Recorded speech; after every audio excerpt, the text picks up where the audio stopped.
এক উকিল কোর্টে দাঁড়িয়ে ধর্ষণ মামলার আসামির পক্ষে ওকালতি করলেন এবং কি এক পর্যায়ে আইনের ফাঁকে তাকে বাঁচিয়ে আনলেন। যখন উকিল সাহেব বাড়ি যাচ্ছেন তখন সে জয় মনে বাড়ি যাচ্ছেন। উকিল সাহেব বাড়িতে গিয়ে যেটা শুনলেন সেটার জন্য সে মোটেও প্রস্তুত ছিল না। উকিল সাহেবের ওয়াইফ তখন কান্নাকাটি করে বলতেছে যে তার মেয়েও নাকি ধর্ষণের শিকার হয়েছে। উকিল সাহেব তখন চুপ করে দাঁড়িয়েছিলেন, কিচ্ছু বলেনি। এরপরে উকিল সাহেব খাটের এক কোনায় গিয়ে কিছু একটা ভাবতে থাকেন।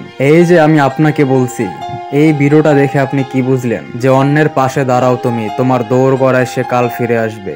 আজ তুমি নীরব থাকলে কাল তোমার কাছের মানুষ তোমার কাছে কেঁদে ফিরবে। বিচারের নাম করে অন্যের কাছে নয়, সত্যর পথে দাঁড়াও। মনে রেখো, আজ তোমার দিন, কাল অন্যের দিন। আজ তুমি অন্যায় করলে কাল তোমার সাথে অন্যায় হবে, কিন্তু বিচার করার মতো মানুষ থাকবে না। মনে রেখো, আজ তুমি যেই অন্যায়কারীকে বাঁচাবে সেই অন্যায়কারী কাল তোমার ঘরে আগুন লাগাবে।